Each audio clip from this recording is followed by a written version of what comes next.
ស្ដីការពីមេរៀនមុនយើងបានរៀនអំពីការគណនាផែនការនៃការចុះនិវត្តន៍ដោយប្រើប្រាស់នៅតារាងគឺជាការពីមេរៀនមុនដែលយើងបានរៀនដែលគោលបំណងរបស់យើងគឺគាត់ធ្វើការដាក់ប្រាក់នៅធនាគារចំនួនប៉ុន្មានក្នុងមួយឆ្នាំដើម្បីឲ្យគាត់អាច8ឆ្នាំទៀតគាត់អាចចាយវាក្នុងមួយឆ្នាំចំនួន$4,500 សរុបមកគាត់ត្រូវដាក់ក្នុងមួយឆ្នាំ$2,898.18 ដែលមានរយៈពេល7ឆ្នាំហើយ8ឆ្នាំទៀតគាត់ចាយឥឡូវនេះយើងនឹងប្រើប្រាស់រូបមន្តដើម្បីជាការដោះស្រាយ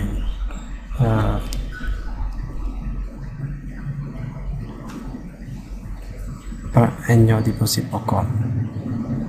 បើសិនជាអានេះវាការពីមុនដែលយើងជាធម្មតាဆိုយើងគណនាធម្មតាវាត្រូវស្មើនឹងគុណនឹង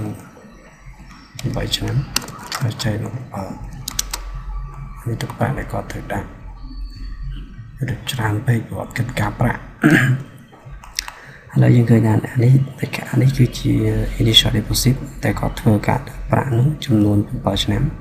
ហើយគាត់ដកចេញវិញ8ឆ្នាំជាងតែវាស្មើ0តើបើសមីការនេះវាស្មើនឹង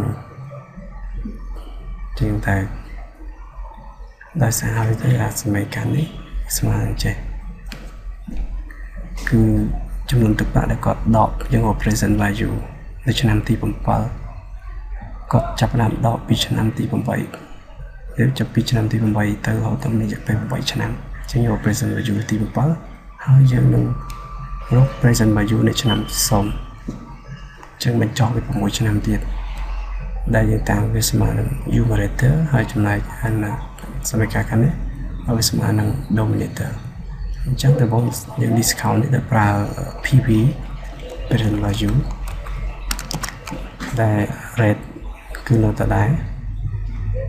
ហើយ NPV នៅពេលនេះគឺមានរយៈពេល8ឆ្នាំប្រាក់ដែលគាត់ដកជាប្រចាំគឺ$4,500ហើយយើងនឹងបញ្ចុះ present value នឹងឲ្យមកនៅត្រឹម year 0ដែលត្រូវចែកនឹង1បូកជាមួយនឹង discount ស្វ័យគុណ6ជឿនឹងឃើញតម្លៃនេះគឺចំណែក present value នៃ year 0តែក៏មិនតាន់ដាក់សោះយើងរកអានេះម្ដងគឺស្មើនឹង PV rate 8ដូចគ្នាគឺមានរយៈពេល7ឆ្នាំ$1